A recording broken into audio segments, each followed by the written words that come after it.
Hello everyone, welcome है आपका grow your skills channel पे। कोर्स स्टार्ट करना चाह रहे हैं HTML। तो हमने जो कोर्स देखने वाले हैं, हम ये जो HTML इसमें हम देखेंगे कि हम जो बेसिक स्ट्रक्चर वेबसाइट का बनाते हैं वो हम इसके ज़रिए बना सकते हैं HTML का। ये बेसिकली हम HTML को हम फ्रंट एंड के लिए यूज़ करते हैं। तो ये बहुत ही इम्पोर्टेंट कोर्स है, तो हम स्टार्ट करते हैं। पहले तो हमसे पूछा जाता है कि what is HTML। HTML is a hypertext markup language. It is a full form। And दूसरा होता है कि it is standard markup language for creating web pages. तीसरा होता है कि it describe the structure of website. और फोर्थ है it dependent on tags and element. तो हम इसके डिटेल देख लेते हैं कि HTML जो होती है वो हमारी जो पूरी बुनियाद होती है वेबसाइट की, वो HTML पे होती है। अब मैं आपको ऐसे एग्जांपल देता हूँ डेली लाइफ की कि हम अगर कोई बिल्डिंग बना रहे हैं तो हम उसमें सबसे पहले स्ट्रक्चर तैयार करते हैं। जैसे कि आपको पता है कि अगर हम स्ट्रक्चर तैयार नहीं कर रहे हैं और डायरेक्ट हम कलरिंग वगैरह करते हैं तो ये तो इम्पॉसिबल सी बात है। तो हमें स्ट्रक्चर क्रिएट करना ज़रूरी है, जो कि सेम वो हमारा HTML काम करता है हमारी वेबसाइट के लिए। वेबसाइट तो आप लोगों को पता होती है क्या होती है, जो हम जैसे दराज देख लेते हैं और बहुत सारी हमारे पास ई कॉमर्स के स्टोर्स होते हैं। वेबसाइट वो बेसिकली वेबसाइट्स पे ही बने हुए होते हैं। तो आई होप कि आप लोगों को वेबसाइट के बारे में पता होगा। और जो वेबसाइट जो हम बनाते हैं, इंशाल्लाह हम अपने कोर्स में पूरी वेबसाइट क्रिएट करेंगे। पहले हम HTML सीख लेते हैं, फिर देन CSS सीखेंगे, देन इंशाल्लाह फ्यूचर में जावास्क्रिप्ट भी सीखेंगे। और हमने अपना एक कोर्स भी बनाया हुआ है PHP का, तो अगर आप वो भी चाहें तो वो भी सीख सकते हैं। तो जो HTML होती है वो बेसिकली हमारी इस वेबसाइट का एक स्ट्रक्चर होती है। और ये हमारा जो HTML होता है वो हमारा वेबसाइट का स्ट्रक्चर, जैसे कि मैं आपको बताया जैसे घर का स्ट्रक्चर हम बनाते हैं, वैसे ही हम वेबसाइट का स्ट्रक्चर HTML से बनाते हैं। देन जो हमारा जो HTML जो होता है वो हमारा टैग्स और एलिमेंट्स की बुनियाद पे खड़ी होती है। HTML मीन्स कि जो भी HTML में हमारा जो हम यूज़ करते हैं, जो भी हम कंटेंट यूज़ करेंगे, उसके लिए हमें टैग्स की ज़रूरत होगी। आगे मैं आपको डिटेल में डिस्क्राइब करता हूँ। फिर हमने यहाँ पे देखा कि HTML एक हाइपरटेक्स्ट मार्कअप लैंग्वेज है। तो मार्कअप लैंग्वेज तो हमें शायद हम वास्ता नहीं पड़ा हो, तो हम इसको बता देते हैं कि मार्कअप लैंग्वेज जो होती है वो एक कंप्यूटर लैंग्वेज होती है। ना ये कोई असेंबली लैंग्वेज है, ना कोई लैंग्वेज है, बल्कि ये मार्कअप लैंग्वेज है। ये मार्कअप लैंग्वेज जो है कंप्यूटर लैंग्वेज है, जो हम यूज़ करते हैं एलिमेंट्स को डिफ़ाइन करने के लिए, टैग्स के लिए। जैसे कि मैंने आपको कहा कि हमारी जो HTML है वो टैग्स के ऊपर खड़ी हुई है। जैसे हम विदाउट टैग्स हम HTML बेकार है हमारे लिए। तो यही बात है कि मार्कअप लैंग्वेज भी यही है कि वो टैग्स के ऊपर बनी बनाई है, तो वो टैग्स के ऊपर ही काम करती है। डॉक्यूमेंट को रन करवाने के लिए वो टैग की मोहताज है। देन इसके बाद हमसे पूछा जाता है कि वाई वी यूज़ HTML। तो इसका आंसर हम नहीं दे सकते, बट अभी हम सीख के तो हम दे सकते हैं। तो इसका आंसर ये है कि HTML is used to create web pages. It is the backbone of website and it is the most important component of website design. इसका मतलब ये है कि जैसे कि हमने देखा कि हम अपनी वेबसाइट बनाते हैं HTML के ज़रिए, तो अगर हम HTML ही नहीं पढ़ेंगे तो हमारी वेबसाइट कैसे क्रिएट होगी। पहला तो हमारा स्टेप ये हो गया। सेकंड है कि ये जो हमारी मोस्ट इम्पॉर्टेंट कंपोनेंट होती है वेब डिज़ाइनिंग में, जैसे कि हम अपनी कोई भी HTML CSS अगर हम सीख लेते हैं तो हम एज अ वेब डिज़ाइनर भी जॉब कर सकते हैं बिगनर लेवल पे। तो जैसे कि हम कोई डिज़ाइनिंग वगैरह करते हैं तो वो HTML पे ही बनाई जाती है।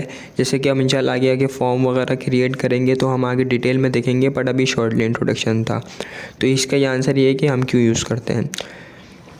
दैन इसके बाद हमसे पूछा जाता है, ये हमें पता नहीं होता कि HTML में एलिमेंट क्या होता है। हम बाज़ औक़ात ऐसा होता है कि हम HTML सीख लेते हैं, कोई भी ऐसी लैंग्वेज सीख लेते हैं, पर उसकी हमें छोटी छोटी बातें नहीं पता होती, और कभी हमसे इंटरव्यू में पूछा जाता है तो हम कंफ्यूज हो जाते हैं। तो ये मैं आपको बताता चलूँ कि जो HTML के एलिमेंट्स होते हैं वो basically the HTML element is everything from the start tag to the end tag. इसका मतलब क्या, हमने नीचे एक टैग बनाया हुआ है एग्जाम्पल्स है। आपको अभी पी टैग समझ नहीं आएगा, मैं आपको डिटेल में आगे बताता हूँ, पर अभी हम देख लेते हैं कि हमने जो पी टैग से स्टार्ट किया है, देन हमारा पी टैग जो एंड हो रहा है, इसके बीच में हमने जो टैग्स लिखा है पी से स्टार्टिंग टैग से लेके एंड टैग तक, ये हमारा पूरा एलिमेंट्स हो गया। ये किसका एलिमेंट्स हो गया, HTML का, क्योंकि हम HTML के अंदर लिख रहे हैं। तो अभी आपसे कोई सवाल पूछे कि HTML एलिमेंट्स क्या होते हैं, तो आप उसको जवाब दे सकते हैं, आई होप। देन इसके बाद जो हमारी बुनियाद है HTML की, वो है ओपनिंग एंड क्लोजिंग टैग पे। तो ओपन टैग जो होता है वो हमें HTML के अंदर हमें टैग ओपन करना भी ज़रूरी है और क्लोज़ करना भी ज़रूरी है। ये क्यों है, क्योंकि हम कोई भी अगर कंटेंट लिख रहे हैं तो हम वो टैग्स के दरमियान में लिखेंगे। विदाउट ओपनिंग और क्लोजिंग टैग हम अपने ब्राउज़र पे शो नहीं करवा सकते, वो हमें कुछ भी शो नहीं करेगा ब्राउज़र पे। इसकी एग्जांपल हमने यहाँ देखी है, कि यहाँ पे हमने एक H1 दिया है हेडिंग, और इसके अंदर बीच में कंटेंट लिख दिया, देन इसके हमने क्लोज़ कर दिया। तो इसका मतलब क्या हुआ, हमारा बीच का कंटेंट है। देन इसके बाद हम यहाँ देख लेते हैं जो हमारे HTML की जो बेसिक्स वो हैं, वो क्या है, स्ट्रक्चर क्या है। तो हमने यहाँ पे एक HTML का टैग ओपन किया है जो कि क्लोज़ कराना ज़रूरी है, जैसा कि आपको भी पता होगा। देन इसके बाद हमने हेड दिया है। अब सवाल आता है कि हेड क्या होता है। जैसे कि हमारे पास कोई रजिस्टर होता है या कोई भी हम कंटेंट होता है, उसके अंदर हमारे पे पहले तो हेड होता है, देन इसके बाद बॉडी होती है। हेड में हम क्या लिखते हैं, हमारा टाइटल हो गया एंड बहुत कुछ वगैरह हम हेड के अंदर लिखते हैं, पर बेसिकली हम सिर्फ अभी टाइटल की बुनियाद पे रहेंगे। देन इसके बाद हमारा बॉडी होती है, उसके अंदर हम पैराग्राफ लिख सकते हैं, हेडिंग डालते हैं, टैग्स लिखते हैं, तो सब वो हमारा बॉडी के टैग में आता है। तो ये कोई हार्ड एंड फास्ट नहीं है, ईजी सा टॉपिक है HTML का।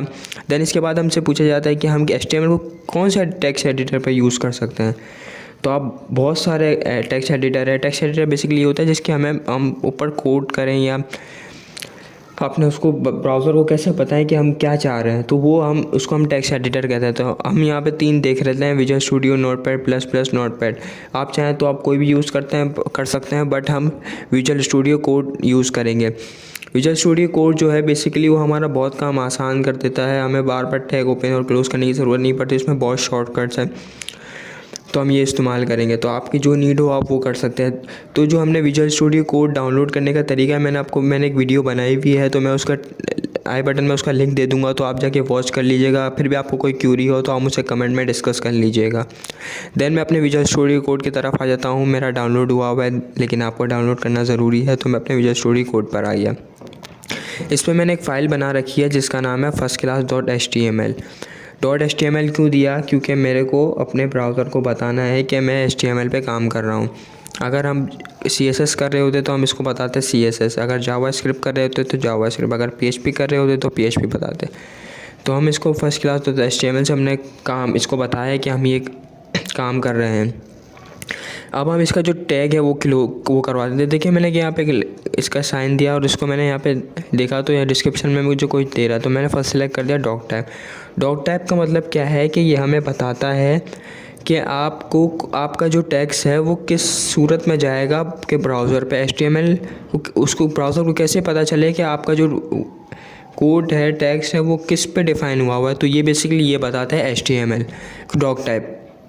देन इसके बाद मैं अपना एक HTML का टैग ओपन करा देता हूँ। तो ये देखिए मैंने सिर्फ HT लिखा, इसने मेरे को डिस्क्रिप्शन में बता दिया कि आप क्या सिलेक्ट करना था। तो मैं तो HTML सिलेक्ट करना चाहता हूँ। देखिए इससे मेरे को ओपन भी करवा दिया और क्लोज़ भी करा दिया। देखिए कितना काम आसान इसने हमारे के लिए करा दिया, ताकि हमें याद भी रहे, भूल भी ना जाए कि अगर हमने कोई ओपन किया तो क्लोज़ कराना भूल गए। देन इसके बाद हमने दूसरी चीज़ देखी कि हेड, तो हम हेड लिखवा देते। देखें इसने हमें खुद ही बना के दे दिया। इसके बाद हमें हेड के अंदर क्या बनाना होता है, टाइटल। अब टाइटल क्या काम करता है ये भी हमसे सवाल पूछा जाता है। तो टाइटल बेसिकली ये होता है कि अगर हम कोई भी यूज़ कर रहे हो तो वेबसाइट जैसे दराज कर रहे हैं या कोई हम एप्लीकेशन यूज़ कर रहे हैं, यूट्यूब हो गई, तो उसके ऊपर देखें कि आप टॉप पे उसका वो टाइटल नज़र आया हुआ होता है। तो हम इसका यहाँ पे देख लेते हैं कि क्या होता है। तो ये देखिए कि ऊपर हमें टॉप पे ये हमारा टाइटल नज़र आ रहा है। तो बेसिकली ये यूट्यूब है कहीं जो वो इनने जो डिफ़ाइन किया हुआ वो होगा वो अपने हेड के अंदर किया, वो टाइटल के अंदर किया हुआ होगा। तो हम भी अपने का करवा ले रहे हैं टाइटल का नेम, तो हम लिख लेते हैं यहाँ पे फर्स्ट क्लास। तो फर्स्ट क्लास, तो हमने अपना टाइटल दे दिया। हमने पहली चीज़ तो हमने करवा दी कि हम अपने वेबसाइट पे जो टाइटल देंगे वो हमारा डन हो गया। देन इसके बाद हम अपने एक बॉडी का टैग बनाएंगे। तो बॉडी के टैग में हम अब बॉडी लिखेंगे। तो बॉडी, जैसे कि मैंने आपको कहा कि आप बॉडी के अंदर कुछ भी जैसे पैराग्राफ वगैरह लिखवा सकते हैं। हेड के अंदर अभी हम सिर्फ फ़िलहाल टाइटल को देखेंगे, और भी चीज़ें ऐड कर सकते हैं, बट अभी हम बिगिनर लेवल पे, तो हम टाइटल देखेंगे। देन अब अपने बॉडी की तरफ आ गया, तो मैं बॉडी में बहुत कुछ डाल सकता हूँ। तो मैं अभी फ़िलहाल स्टार्ट करवाता हूँ आपको हेडिंग से। जो हमारी सबसे बड़ी हेडिंग होती है वो हमारी होती है H1। तो मैं यहाँ पे लिखवा देता हूँ सिर्फ H1। देखेंगे इसने मुझे सारी बता दिया कि H1 चाहिए आपको, H2 चाहिए, H3, H4, H5, H6। जो सबसे बड़ी हेडिंग होती है वो हमारी होती है H1। तो मैं H1 को सिलेक्ट करता हूँ, उससे मुझे देखें ओपन और क्लोज़ करके दे दिया। अब जो भी मैं टेक्स्ट लिखूँगा मुझे इन दोनों टेक्स्ट के सेंटर में लिखना होगा। तो मैं यहाँ पर लिखवा देता हूँ ग्रो योर स्किल्स। ये देखिए मैंने लिखवा दिया। तो ये मेरी क्या हो गई, सबसे बड़ी हेडिंग हो गई ग्रो योर स्किल्स। और मैं अब यहाँ पे देखें कि मैं यहाँ पे 6 तक जाऊँगा, क्योंकि हमारी सबसे छोटी जो हेडिंग होती है वो H6 होती है। तो मैं अब इसका H2 कर देता हूँ, इसके बीच में भी कंटेंट लिख देता हूँ। देन अपने H3 की तरफ आऊँगा, H3 भी मैंने लिख दिया। H3 के बाद हमारा हो जाएगा H4। तो H4 भी हमारा हो गया। देन हमारा सेकंड लास्ट ये भी हो गया हमारा। और इसके बाद जो हमारी लास्ट है बट नॉट द लीस्ट, वो हमारी हो गई H6। अब ये देखें कि हमारी 6 हेडिंगें हो गई। अब देखें कि मुझे इसको सेव करना है। अभी हमारा ये लाल हो रहा है, तो हम अपने ब्राउज़र, अब इसको Ctrl S से सेव करवा देंगे। तो ये हमारा हो गया सेव। अब हमें इसको अपने ब्राउज़र पे चेक करना है। तो हम यहाँ पे सिंपल से आके राइट क्लिक करेंगे और यहाँ पे हम करेंगे कॉपी पाथ। और कॉपी पाथ करके हम आएंगे अपने गूगल पे, और गूगल पे लिखेंगे जो हमने कॉपी किया है पाथ। तो हम लोग Ctrl V करवा देंगे हमारे पाथ को। तो ये हमें देखें, इसने हमें शो करवा दिया। जो हमने हेडिंग्स दी थी ये इसने हमें शो करवा दी। ऊपर हमारा टाइटल देखें, फर्स्ट क्लास जो हमने दिया था वो बेसिकली एज इट इज इसने लिख के दे दिया। देन हमारी सबसे बड़ी heading grow your skills, then second, then third, fourth, fifth and last one 6। तो ये 6 हेडिंग इसने हमें दे दी। अब इसके बाद अगर हमें इसमें पैराग्राफ का टैग भी यूज़ करना हो तो हम पैराग्राफ भी यूज़ कर सकते हैं। पैराग्राफ क्या मतलब, कोई भी सिंपल सा टेक्स्ट हो गया वो उसको हम पैराग्राफ कहेंगे। तो मैं P का टैग ओपन करा देता हूँ, उसमें कहता हूँ हेलो एवरीवन। तो ये मेरा हो गया पैराग्राफ का टैग। तो आप इसको Ctrl S करेंगे और अपने ब्राउज़र पे जब भी आएंगे तो ये डायरेक्ट लोड नहीं करेगा, आपको यहाँ से रिफ़्रेश करना पड़ेगा। तो देखिए इसने हेलो एवरीवन करा दिया। इसका मतलब हमने पैराग्राफ का टैग भी पढ़ लिया। अब अगर हम चाहते हैं कि इसको बोल्ड करना, तो मैं यहाँ पे B का टैग करवा दूँगा। अब मैं यहाँ से मैं इसको क्लोज़ भी करवाऊँगा। तो जो मेरा टैग है B का, तो मैं इसको नेक्स्ट लाइन में बोल्ड करवा देता हूँ। तो मैं यहाँ पे आके B लिख देते हैं। देन इसके बाद इसका जो टेक्स्ट है वो इसको हम इसके सेंटर में लिख देते हैं, क्योंकि हमें बोल्ड जो कराना है वो हम यहाँ लिख देते हैं। तो मैं इसको हेलो को बोल्ड कराना चाहता हूँ। मैं तो यहाँ पे Ctrl S करूँगा और अपने ब्राउज़र पे Ctrl R करूँगा। तो देखें इसने मुझे हेलो को बोल्ड करके दे दिया। अब मैं इसी को इटैलिक भी कराना चाहता हूँ, तो मैं सिर्फ सिंपल सा आई लिखूँगा, क्योंकि आई इटैलिक के लिए यूज़ होता है। तो देखिए इससे खुद ही आई को इसने चेंज करके दे दिया B को आई की इसमें। तो मैं अपने ब्राउज़र पे देखूँगा और Ctrl R इसका शॉर्टकट है रिफ़्रेश का। तो देखिए इसने मुझे इटैलिक करके दे दिया। तो ये छोटा सा टॉपिक था, कोई इतना ख़ास इम्पोर्टेंट तो कहेंगे कि ख़ास मुश्किल नहीं था। हमने जो कोर्स स्टार्ट किया उसको हम इंशाल्लाह बहुत इसमें कुछ सीखने वाले हैं। तो आई होप कि आप लोगों को ये जो शॉर्ट हमने देखा कि ये आपको समझ आ गया होगा। अगर आपको कोई भी क्वेरी हो तो आप मुझे कमेंट में प्लीज़ पूछ सकते हैं। तो मिलते हैं नए टॉपिक के साथ नई वीडियो में। Thank you for watching.